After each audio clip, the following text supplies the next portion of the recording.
thank you for joining me for episode 9 of First Drafts That Glow featuring me, Avon.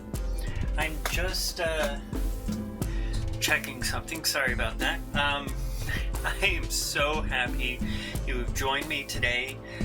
This has been, as I said in a previous episode, this has just been so great for me. I just love writing these stories. I love reading them to you. I'm just so happy and flattered that you choose to join me for these. And look at this. I have a sexy new microphone. Now, I'm still experimenting with where to place it and everything, and I don't have a cute little boom arm, so this is what we're dealing with now. So, I'm not really... This is fun. So, I apologize if my voice comes up and down and things are just all sorts of weird. Ooh. But it is Halloween. It is Halloween. And that's kind of what Halloween is all about, right? And I know what you're saying to yourself, but Avon, that's me, or Nails That Glow, depending on how you know me, it's not Halloween yet. Fuck, it's not even October yet. Well, for me it's not. It'll probably be October by the time this airs. I haven't looked at a calendar in forever. Me and time, we do not get along. In fact, I had a birthday last week, as you would know if you were like a regular of the show and you heard me talk about how early I recorded last week's episode. And I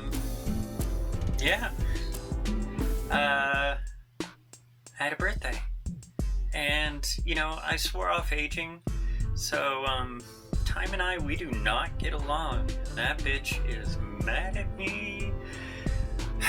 But anyways, let's see. Last week the episode was very violently gory, and that was on purpose. I wanted to open the gates for the Halloween season proper like, and I feel that did it, because some of the best movies that we've we've watched over the years, from the 70s, 80s, 90s, because before then gore wasn't too much of a thing. I mean, it existed in movies, but like nowhere near as awesome as it was in the 70s. You have to admit the 70s was next level when it came to gore in movies. And then we got Evil Dead and Evil Dead 2 and Texas Chainsaw Massacre and Friday the 13th, where that crazy old woman's running around killing kids because she's pissed off she's not getting laid or something. I don't know, it's been a while since I've seen that movie. Don't correct me. My headcanon for that movie is tons better than what happened in that movie, I promise. I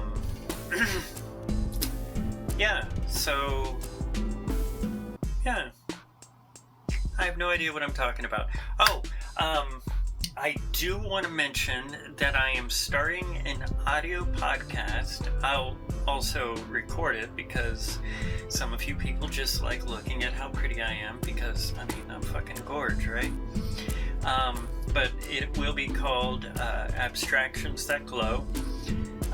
The format of the show is just going to be no script or anything. I'm just going to freeform just some ideas, throw it out, see what happens. It may evolve into something more solid as time goes on, but keep an ear out for that. Follow me on First Drafts Glow, or go to nailsthatglow.com.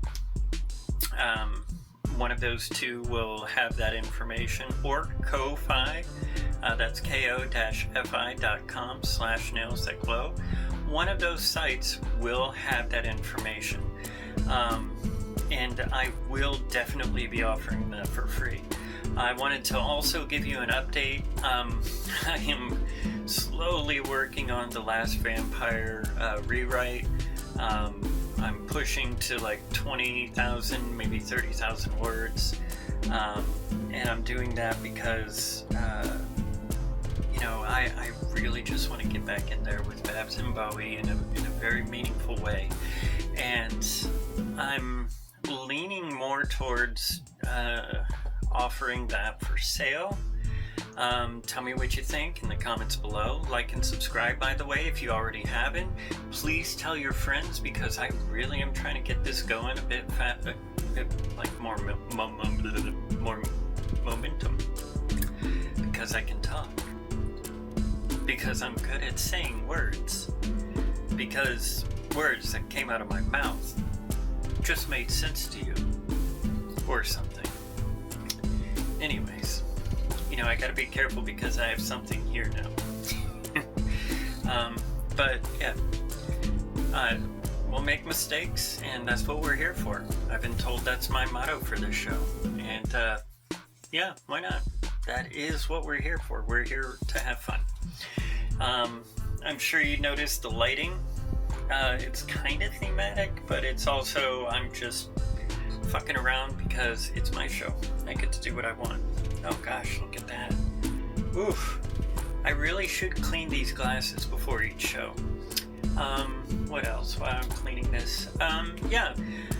This episode, content warning, will have drug use. And keep in mind that it is a horror story.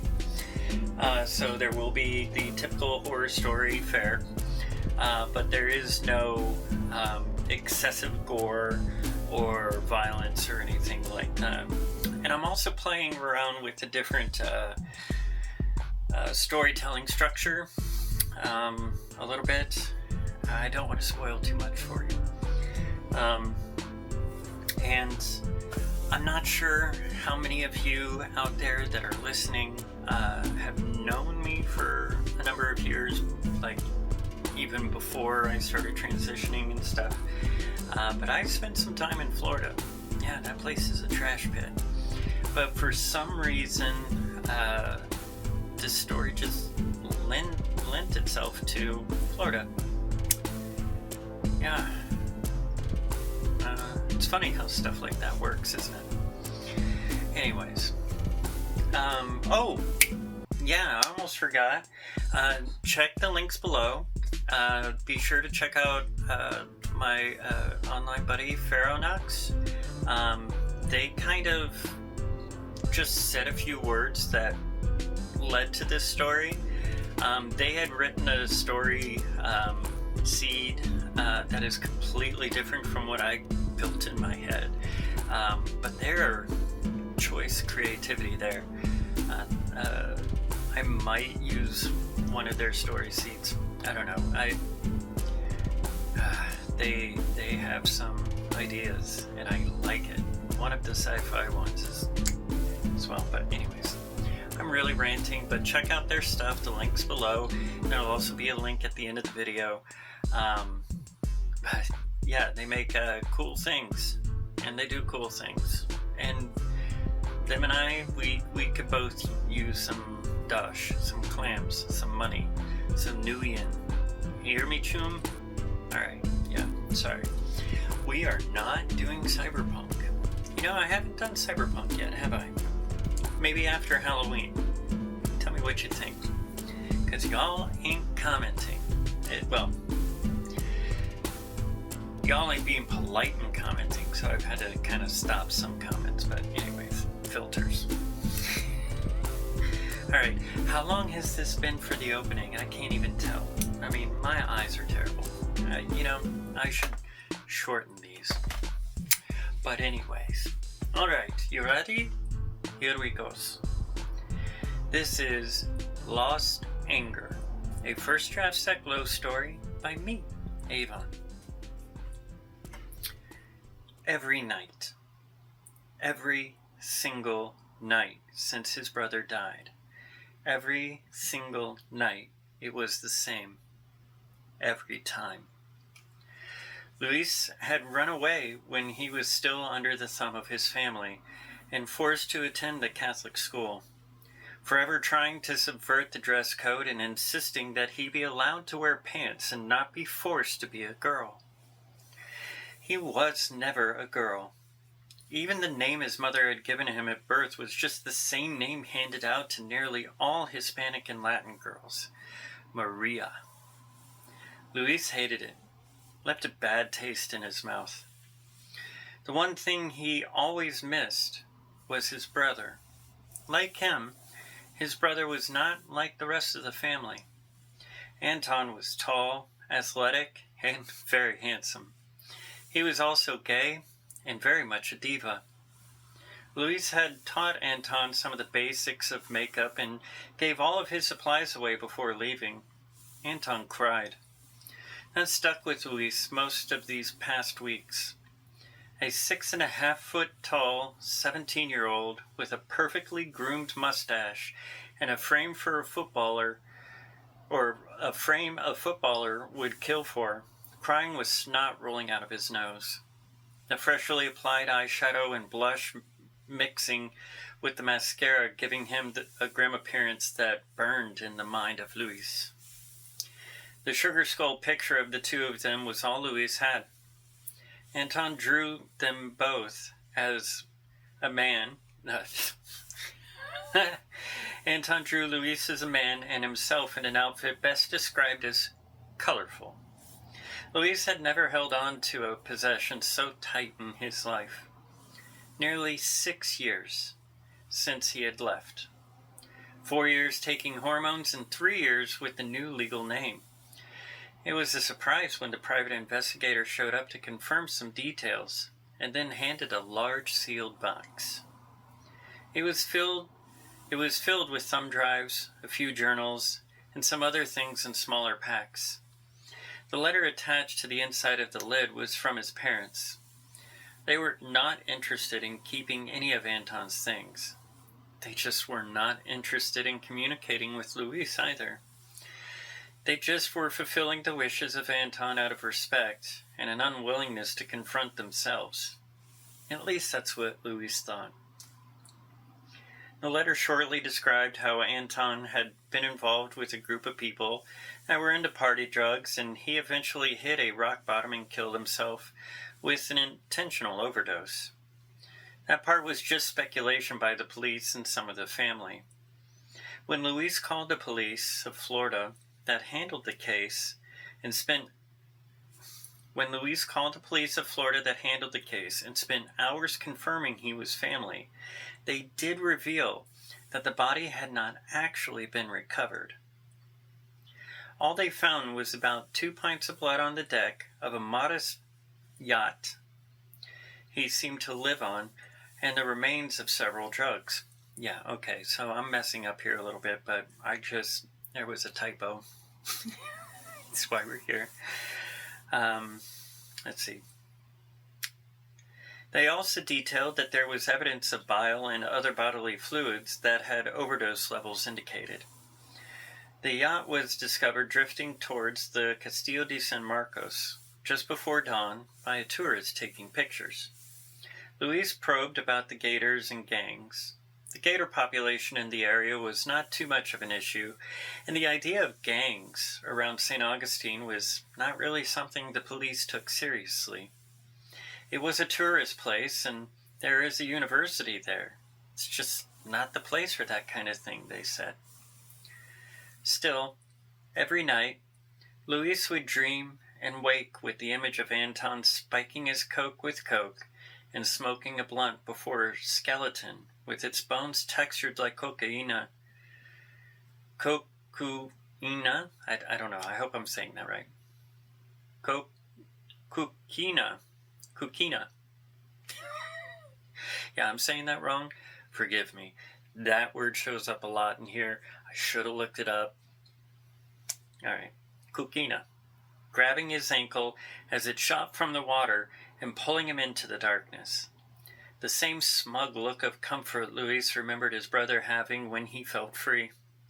The same posture he would take when he felt like he was at peak sexy.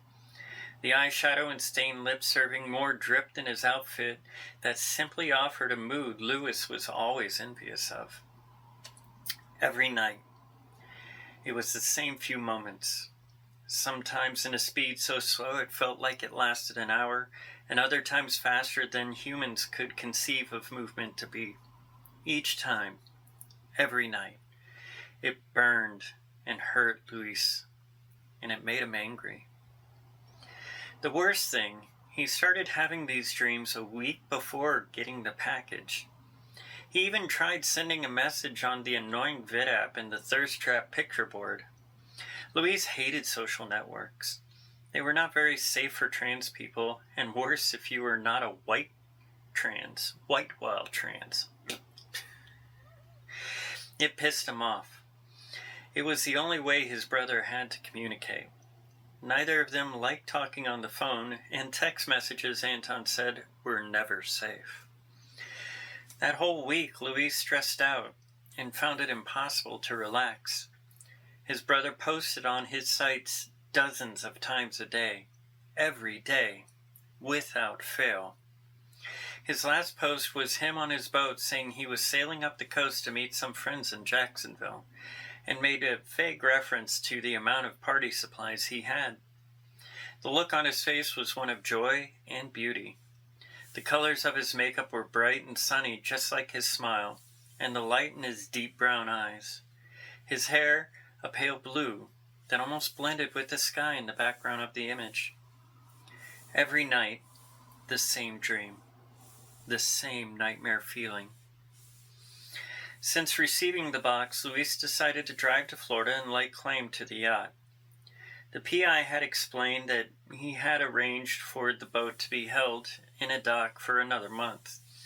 It would be sold to the state and the money sent to Luis if he did not claim it. Minus expenses, of course. Luis felt he should claim the boat. It had been years since being on open water. He had moved to California, but oddly never saw the ocean much. Just sat in a room editing video footage for various companies needing professional presentation materials. Not much time or desire to venture out of the area that had everything he needed. The week it took him to drive to the other side of the country was uneventful, but still, it took a week. The lack of good sleep and the anxiety of returning to Florida was not fun. He had not thought it was ever going to be a place he returned to. So many reminders of the dead girl he once was. There was a mid-range motel not far from the Bridge of Lions, and that was the only place with a room he could find. It was November, technically the off-season, but it was always busy there, it seemed. Getting to the city after the place holding the boat had closed, he decided to walk the main strip of A1A and weave in and out of the St. George Street touristy strip. Many of the bars and restaurants lively, and the overactive energy did much to make Luis feel calm. There was a smell in the city that he had almost forgotten. It was not a bad smell. Could be the churches or the number of various tourists wearing unique smells. Could even be the mix of the seawater and the preservatives they used to keep the oldest schoolhouse up, or the odd chemicals used to make some of the trinkets. Who could know? It was not a terrible smell.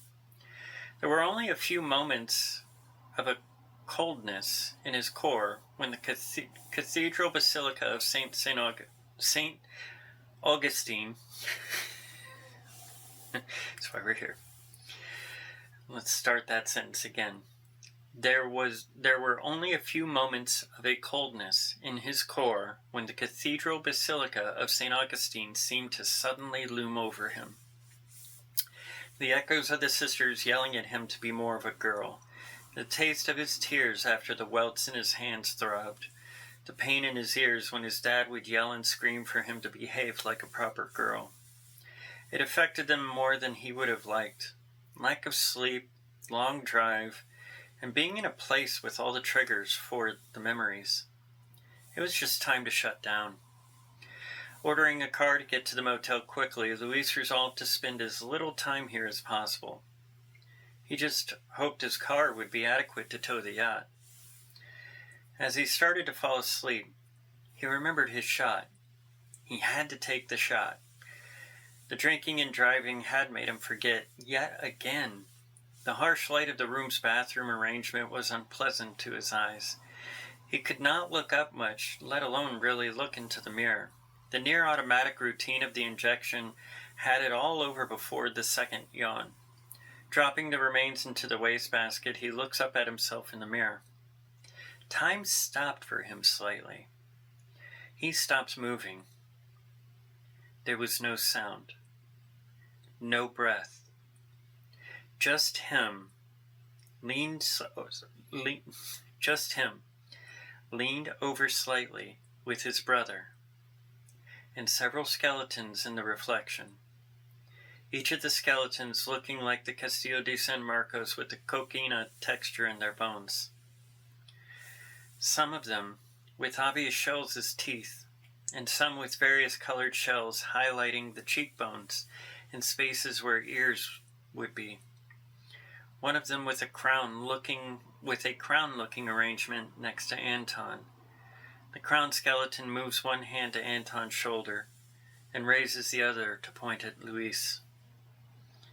The ring his phone emitted felt shriller than it ever had. Luis found himself on the floor, wearing underwear with his hormone gear scattered all over. His head rang as he inspected a soreness that was a small lump he assumed happened when he fell back. His phone still screaming on the bed. It took a moment for him to get up and silence the phone alarm. 7 a.m. Well, that checked out, sort of. He normally did wake up at 10 or 11 at home. He just didn't remember setting an alarm. Assuming he did it when he was a little drunk and sad, he cleans up the room and showers, planning the day. The yacht storage was on Ponce de Leon Boulevard, and traffic was not the most agreeable. Luis decided to hire a car and work out the details and cost of claiming the yacht. The guy had said he would be more than happy to settle the account for less than previously agreed, as long as it was removed within 2 days. He needed the space, and one of his crew had claimed the boat was haunted, and the recent conspiracy theorist infection of the masses had them all spooked that anything involving death was dangerous. Luis got the specifications for the yacht in his car and made sure he could tow it back to California without an issue. He did wish he could just sail it to the other coast, but did not have his passport in his current name, and thought it might be a problem if he tried to girl mod while getting passage through the canal. He had no idea how all of that worked anyways. It was best to just drive it out there and find a place to store it until he figured out what to do next. The rest of the day was open, and he decided to visit the fort made up of the material he saw in the skeletons. The cannonball-resistant Castillo de San Marcos. The star on the coast that was built by black slaves, then used to free them, then all sorts of weird and interesting things.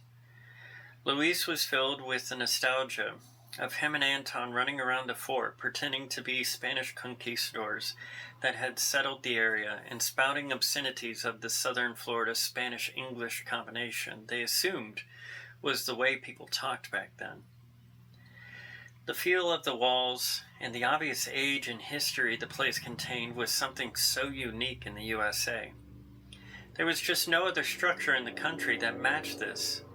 Fire, cannons, bullets, all failed to destroy this hundreds of years old structure that was older than the country itself.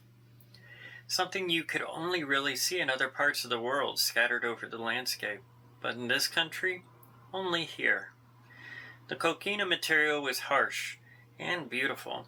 Luis wondered if the image of the material on the skeletons was because of his brother.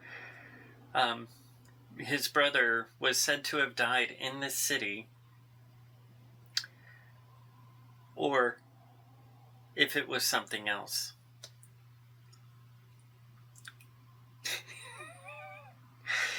Okay, sorry.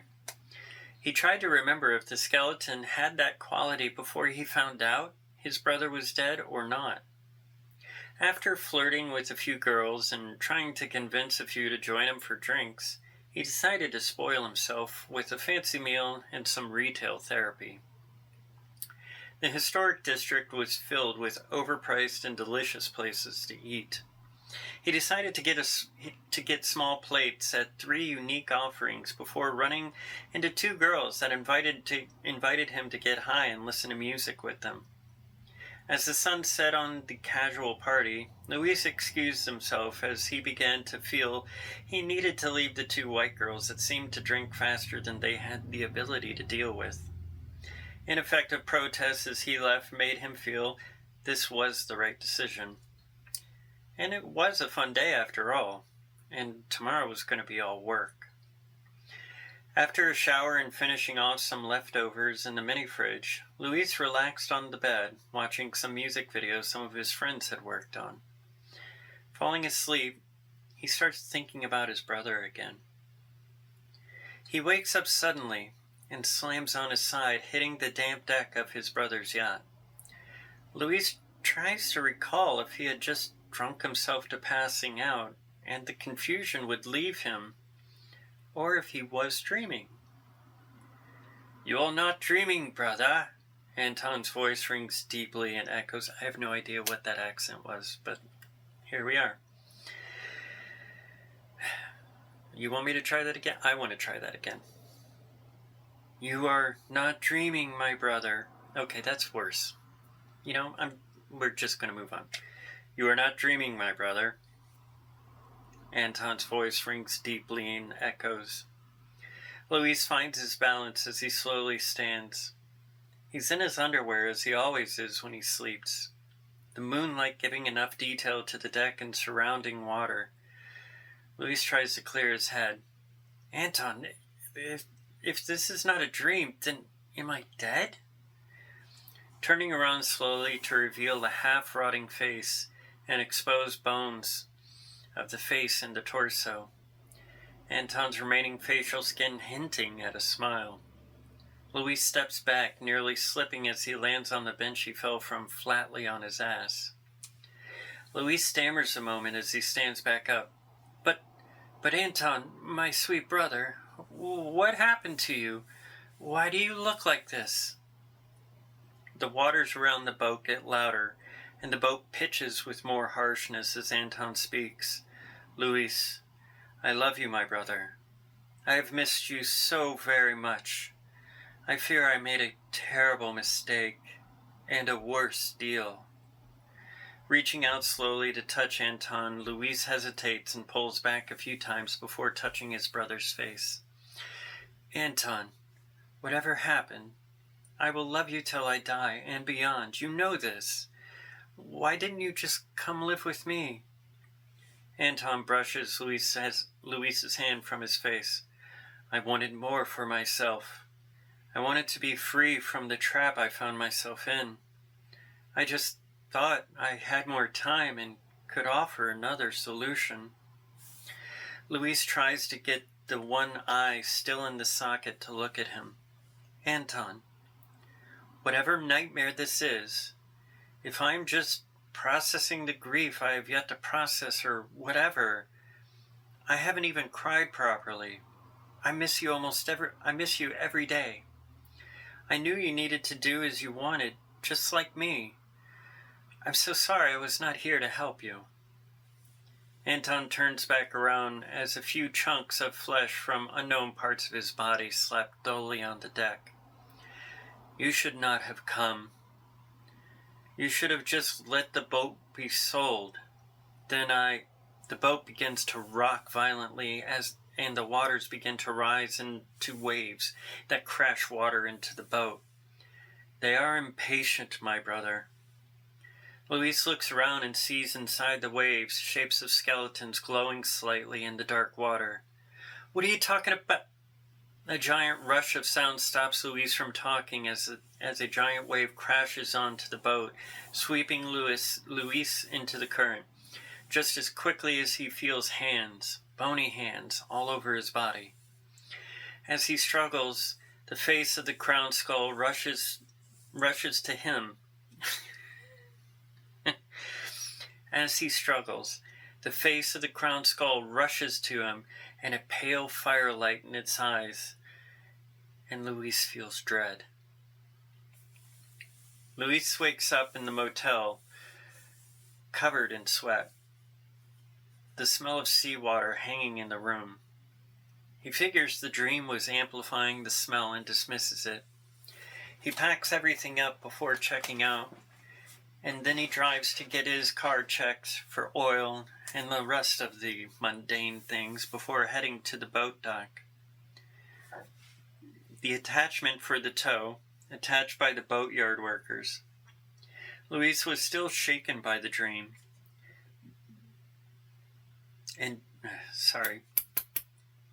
Luis was still shaken by the dream, and just hoped he could wait until he made it home before having a real confrontation with his emotions.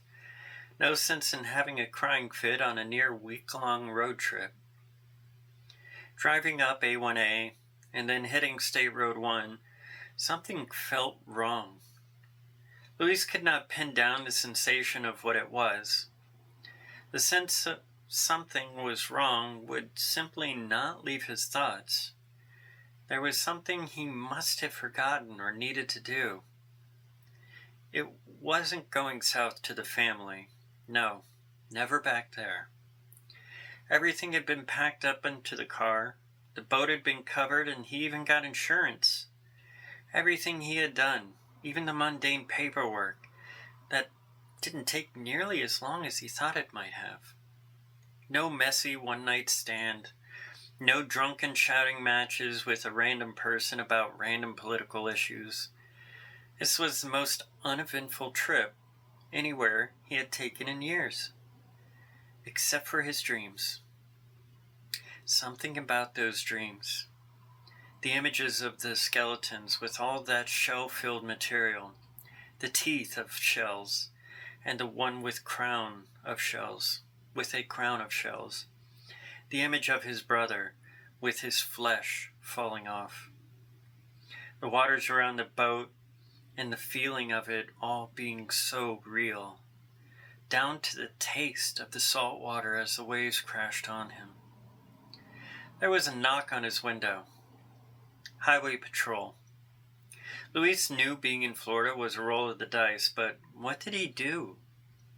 Everything should be wired up for the tail lights on the rig. He then noticed he was pulled over on the side of the road. How did he get here like this? When did he pull over? The officer was polite enough. Luis was practiced at talking to white men with an inferiority complex. The officer did say that he had received a report from a few drivers of the car having been out on the side of the road overnight.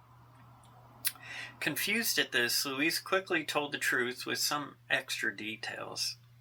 His brother had died, and he was driving the boat back to California. He just got overwhelmed with grief and pulled over and must have cried himself to sleep. The officer was sympathetic and did make a few comments about his own troubles with family. He suggested a truck stop nearby that would accommodate the car with the boat for space to park overnight if needed. He also suggested that Luis not be caught like this again within the state, or he might find the inside of a cell. Luis was confused. Checking his phone, it was 3 days after he left with the boat. He was barely 15 miles out from St. Augustine, and it made no sense to him. How could he have lost so much time? His belly complained loudly, and his only thought was food suddenly. That truck stop would have to do, and he would have to figure out why he seemed to have blacked out. Now, Florida truck stops are not unique as much as they are dangerous. The showers and the hookers, both at risk for any who venture to either.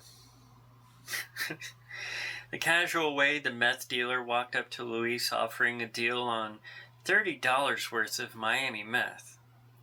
The not subtle way the waitress was curious about the tone of Luis's skin. The gritty nature of the hash browns and the stale taste of the coffee. All of it felt wrong. Luis even had to paper the toilet in layers when the meal disagreed with him in a most unpleasant way. The gas station food selection was surprisingly better. A few protein shakes and some Gatorade with a packaged burrito warmed in the microwave. Expensive, but at least his belly wasn't angry. He grabbed a few ibuprofen and some belly chews to cover all his bases. Even the baby wipes were overpriced so much that he felt the entire cost of visiting this place might have been more than one night at the motel and a few bar drinks. After making sure where he could park overnight, he filled his tank and kept the car running long enough to charge his phone and watch some news and check emails. His clients were very sympathetic for why he was not working, but many of them were eager for his return. His work was fast and better than average. His reputation would keep them on the hook for the rest of the week. He downloaded a few soundscapes before cracking the windows a little and turning the car off. He discovered the rumble of the semi-trucks running nearby was better white noise than what he had downloaded, and quickly fell asleep. Nothing. Literally nothing was in his mind when he woke up. It took Luis a few moments to understand he was in his car's back seat.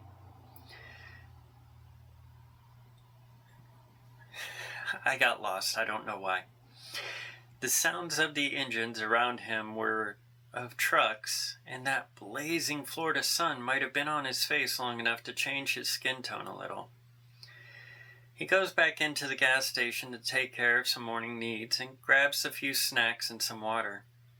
The clerk at the counter winked at Luis like he knew him. Luis nods, trying to maintain his cool. Something felt wrong again. There was a pain in his right hand he could not make out. As he walked out of the gas station, the clerk calls out after him, following him outside. He asked Luis if he had seen the girl around since last night. Luis honestly said no and went to his car. Something in his mind felt wrong still. He just couldn't make it out. Something about being on the water with the boat. Something about his brother that he needed to see or do or...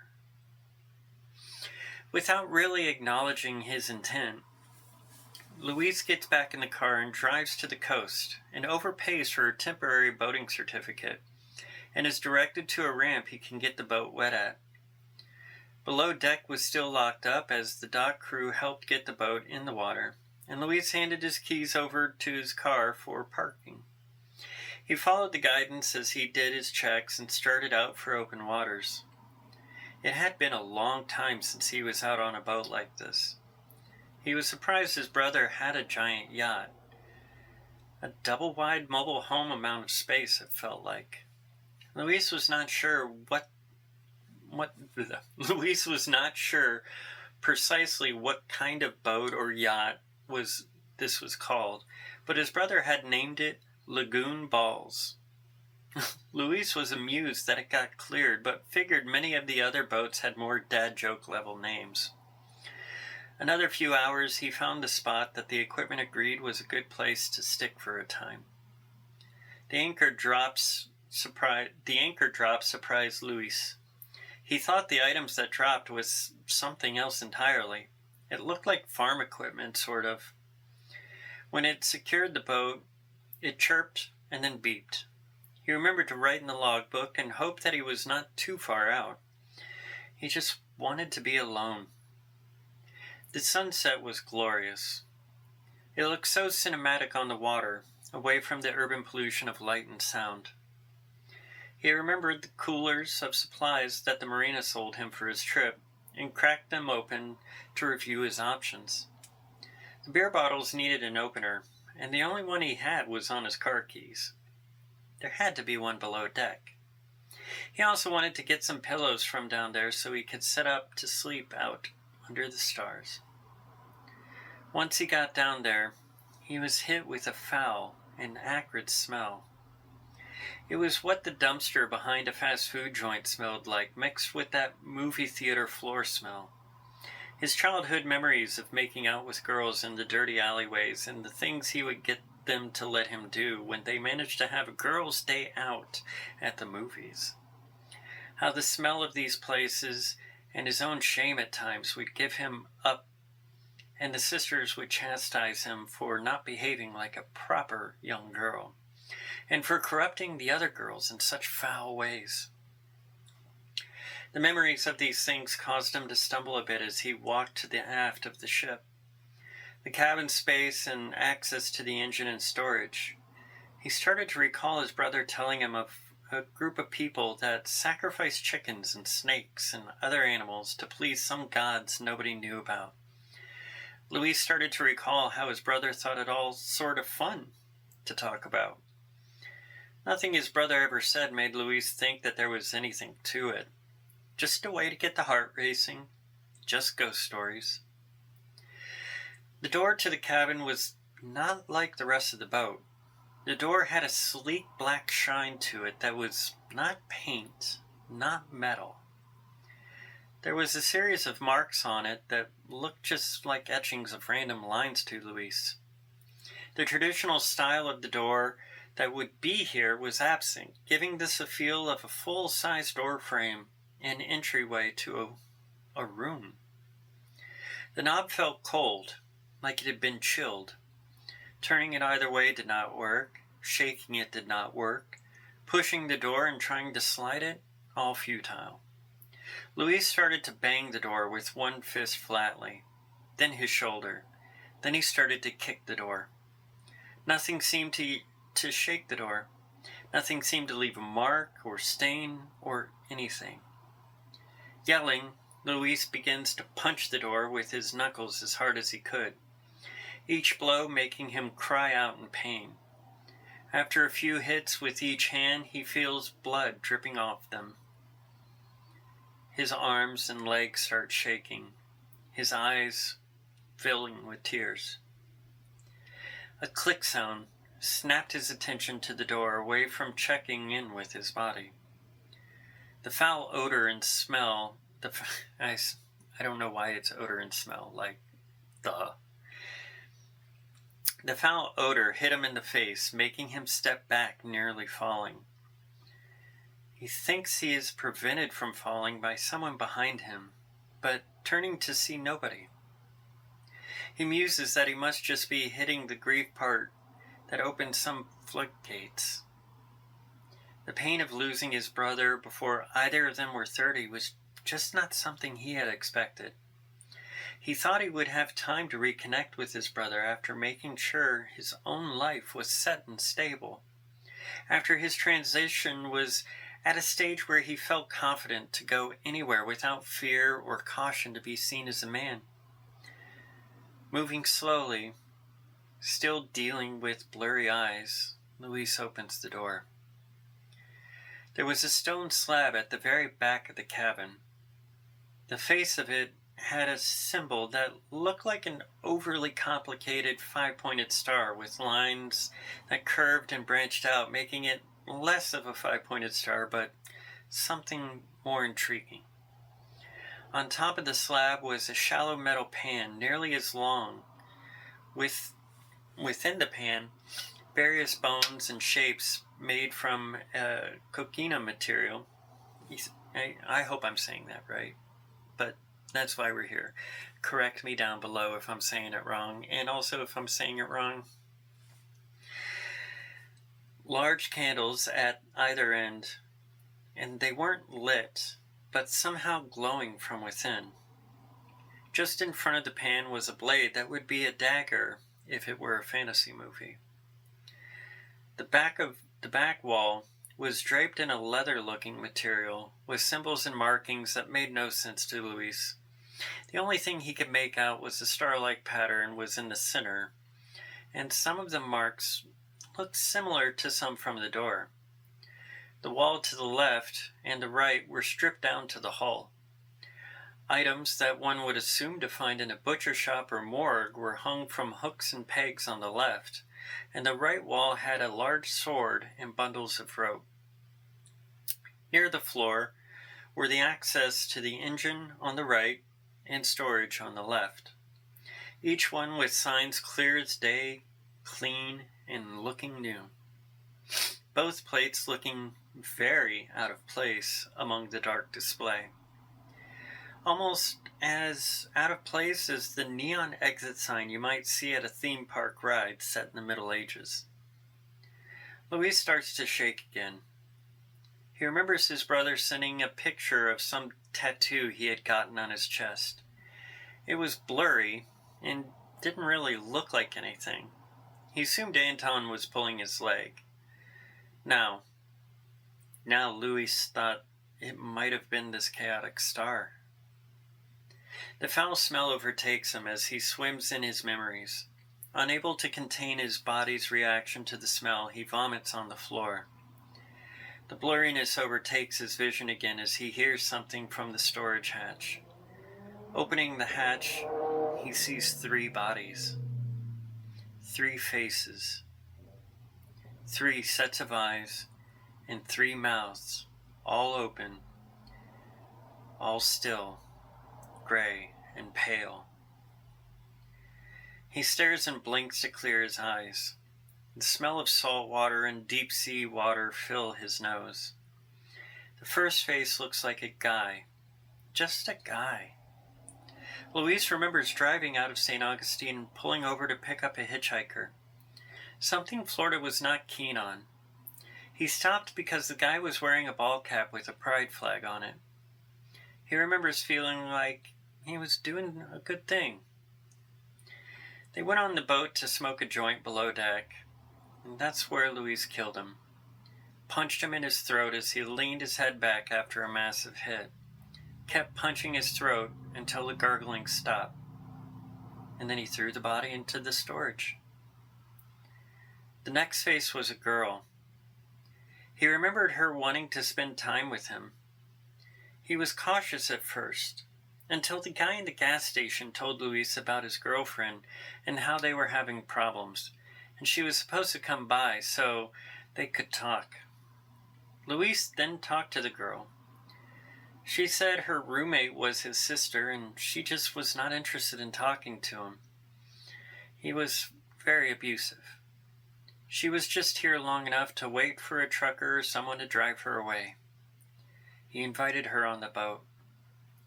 Below deck, he put a bag over her head and waited before adding her to the storage space.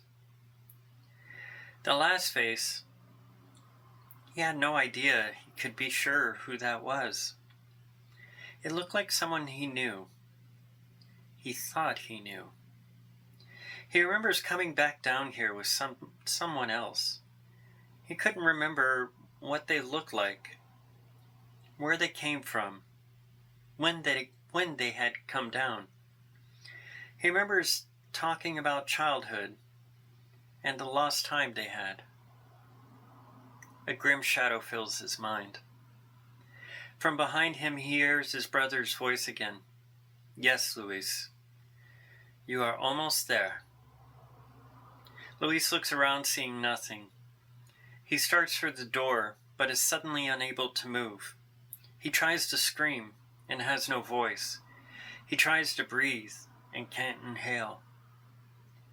Now his brother's voice comes from all around him.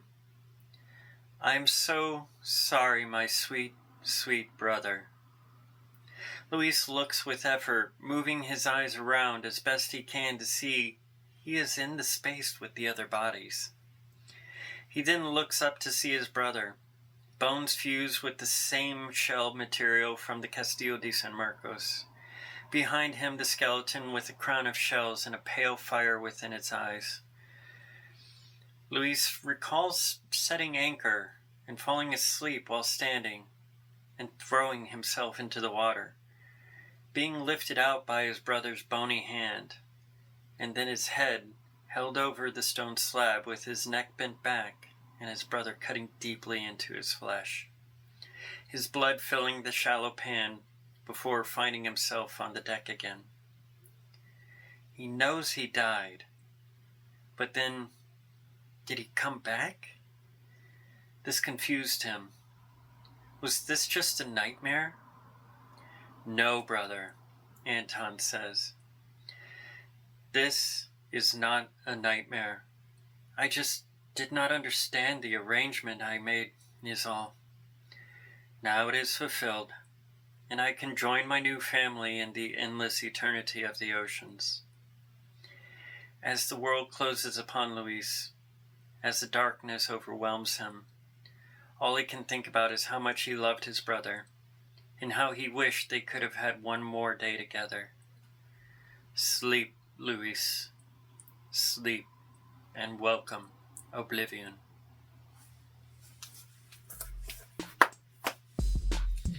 Well, wasn't that a cheery story? Yeah.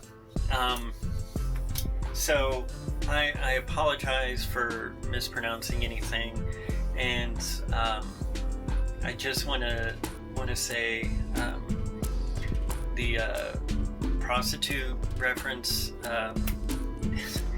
I'm not being insulting to anybody. Just if you've ever been to a Florida truck stop,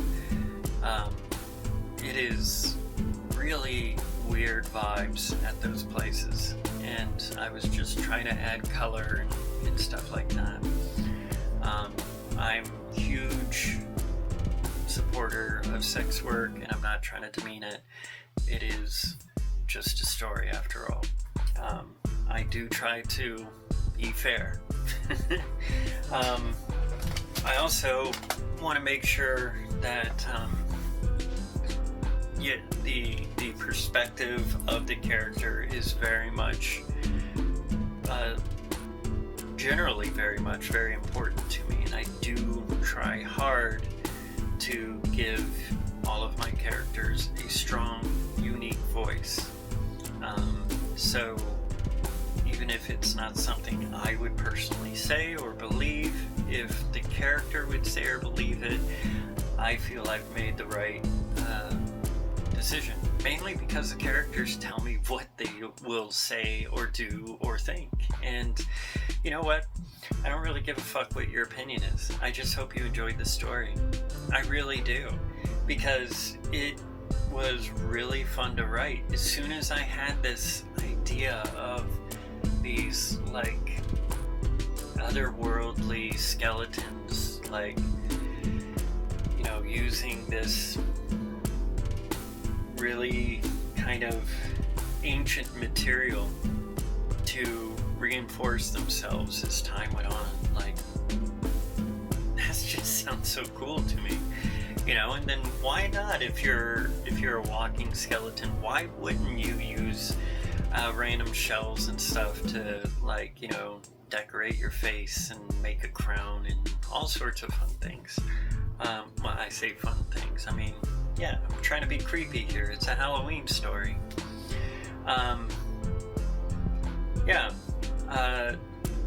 There is some of me in there. I have a really complicated family history, and you know, I have a father from South America. I have a mother from, you know, European stock. Fucking racist stepfather from Ireland stock, or Irish stock. So there is some of me in Luis. Obviously, I'm trans feminine and not trans masculine, and I didn't realize I was going to mention all of that as much as I did, but again, like, that's what Luis was telling me. So that's what I wrote. I'm not sure if I'll come back and visit this story specifically, but the kind of universe that this could live in, I could definitely revisit. There's a lot of similarities thematically between this and a previous story. I can't think of all the titles right now. Formal Smoke. This has thematic relation to Formal Smoke, so, you know, but that was also just a very different story, how it was told in But having said all of that, I know I've been ranting and raving on way too much before and after each show, so like and subscribe. Visit me at ko-fi.com, that's ko-fi.com/nailsthatglow. You can also find me on Twitter at firstdraftsglow, or you can visit my website at nailsthatglow.com.